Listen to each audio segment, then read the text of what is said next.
Recent news accounts have looked at more than 25 years of allegedly inappropriate behavior toward women by Republican presumptive presidential nominee Donald Trump. I respect women. You've called women you don't like fat pigs. He seems to have a thing against women. I don't know what it's about. Different people look at things a little bit differently, and so I try to have a very open mind about it. Long before he was a presidential candidate, I thought he was a misogynist. He was never anything more than a gentleman. He always had comments on people's appearances. It definitely is going to matter. How much will it matter, I guess, is the issue. Does it concern you as far as presidential candidate? I think a lot of things about Donald Trump concern me. I don't like a lot of the comments he's made, honestly. I don't like them, but I don't like a lot of the things Hillary has done. So we have reached the fun point. I told you last week, it's my guilty pleasure. RTR's Political Roundtable, Democrat Marianne Marsh is with us, Republican Rob Gray is with us. Guys, thank you for joining us. Well, let's start with that topic. Megyn Kelly, his own daughter, Ivanka, is all chipped in to try to help prepare his image for women. Rob, let me ask you first. Is it helping? Well, you paused there for a while. That was very good.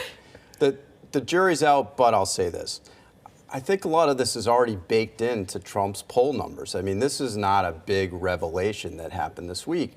And I think with every controversial story, this is the latest one, people say, this is going to be it. This is the story that's going to knock Trump out. Yeah. And it hasn't happened yet. He has some kind of force field around him that conventional candidates don't. So I don't think it's going to change things, this story. And the first thing he usually does is throw Bill Clinton into the conversation when he's asked about this, Marianne. Well, here's what Donald Trump's doing. 52% of the voters in this country are women, and he has an 87% unfavorability rating with them. He is not going to convince them to like him, but he can convince women not to vote by making this an ugly, dirty, nasty, negative campaign, because when that happens, women don't turn out. They shut off the campaign, they shut off the TV, they say, I'm not going to vote, it doesn't matter. And he's trying to sideline Bill Clinton in this process because he knows Bill Clinton is an invaluable asset as a president who had the best economy we ever had in our lifetime, and he doesn't want him to be part of this campaign. We just showed video of Megyn Kelly with Trump, and I'll tell you,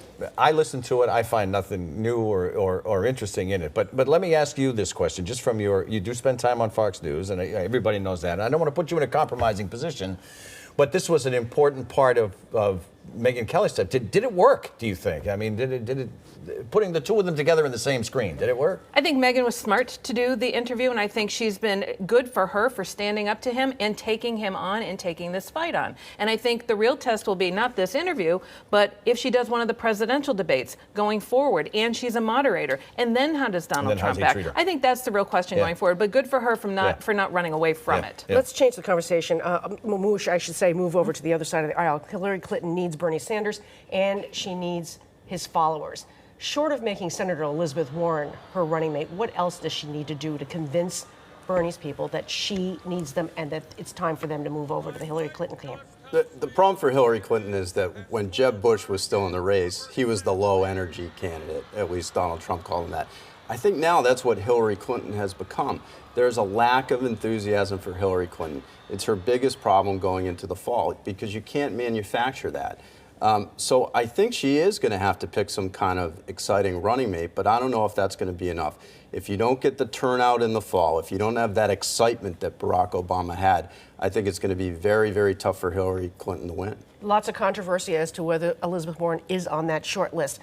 Lots of negatives, lots of positives. What do you think, Marianne? Very hard not to put her on the ticket at this point. And I think the fact is Hillary Clinton in this election is about who's going to bring back good jobs at good wages. She's got all the policies to show it. Elizabeth Warren can bring over the Sanders voters and convince people given her economic portfolio, and so can Bill Clinton. And all you need to know is that Donald Trump is going after all three of them ruthlessly. And that tells you how much political firepower is there and why he's hitting them so hard. But the question Hillary Clinton is going to have to face is why not put Bernie Sanders on the ticket? Yeah. Right? Yeah, you want the Sanders voters? Put Bernie Sanders on the ticket. That puts her in a very difficult spot because, you know, he's a socialist and while he's, you know, popular. Yeah, but he's going to end up winning what? Almost half the a little less than half the contest. Hard for her to say no.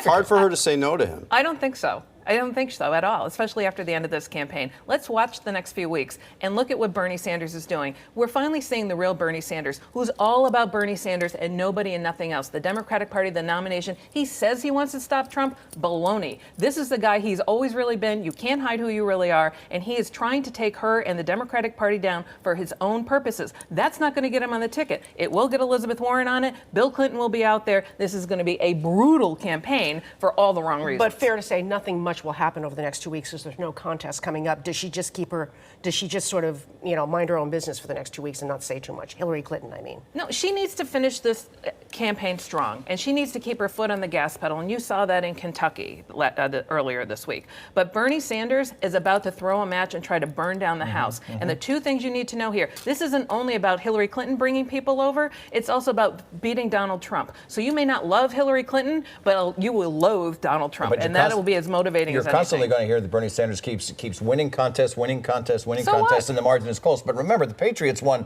4 Super Bowls by a collection of 14 points. But unless you win the big one, buddy, it doesn't matter. The problem for her is she's fighting a two-front war.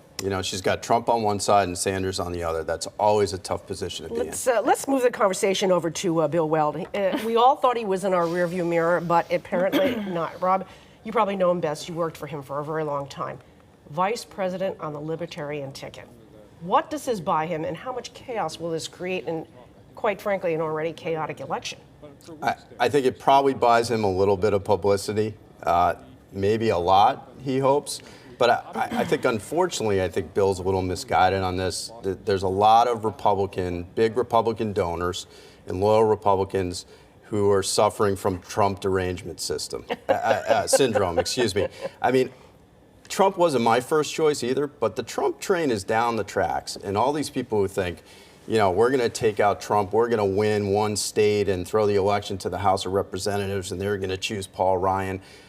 I think it's a fantasy, and I think Bill, if he gets into this thing as VP, is participating. Could he cause problems, Marianne? This would be funny and pathetic if it weren't so un-American, undemocratic, and everything else. Bill Weld's getting into this not to be president of the United States, but to derail Donald Trump and Hillary Clinton, to deny them 270 electoral votes. So why? So the House of Representatives, run by Republicans, can pick the next president of the United States, like the Supreme Court did with George Bush. That is the most despicable, dilettante action ever by Bill Weld. The only good news out of all this is 25 years after he started his political career here as governor of Massachusetts, finally, pathetically, woefully, it's coming to an end, thank God. Marianne is once again tiptoeing around the I know, I'm just shocked. That's shameful. This is exactly what Bill Kristol wants to do. He is out there promoting this idea to subvert the entire democratic process, which we've already been through once. And Bill Weld is doing this to deny the two choices everybody has in this country to be president of the United States. Pick Trump, pick Clinton, but don't pick Bill Weld in this cockamamie idea. It's hard to take it seriously, though, because it's such a fantasy. I mean, this is like a political thriller They're on the line novel in every state. They're on the ballot in every state. All 50 states. Next topic. More likely to be Nader, Ralph Nader, than anything else. Next topic is Boston City Hall, and all eyes are there. Ken Brissett, Boston's Director of Tourism, Sports, and Entertainment, arrested on union-related extortion charges. Marianne, how high will this go? We will see. I mean, nobody knows. And I think this came as a big surprise to everybody. Everyone knew, the Attorney General was looking at this. I think the arrest, the indictment is a big surprise, but I always think it's fair to withhold judgment on everybody and everything else. Rob. We'll see. I agree. I think the mayor took some action to bring in an outside counsel to look at this. He'll have to take strong action again now. We need to note that Mayor Marty Walsh canceled our taping of OTR this week, just after the Brissett arrest. But he really has a lot on his plate right now. He's got Tito Jackson. He's got the angry students that were marching on City Hall, and now he's got this. Is this really, really bad news for him as he goes into re-election next year, Rob? Well, I think Tito Jackson shot himself in the foot with these students protesting during the day at City Hall. I think it turned more people off, and I think it looked like a political stunt, and it probably was. So I think he probably helped Marty Walsh on that, and Marty Walsh has the school budget going up significantly to back him. The facts are behind him. Do you think he's still strong as far as going into re-election, Marianne? Yeah, because who's out there, right? But I think the more important thing is almost all the things you listed, he can control his destiny on them, except this one, which is the arrest and the indictment. But the better he does at his job, the more likely it is he goes to re-election. There's no real challenge. Break time. We'll be right back.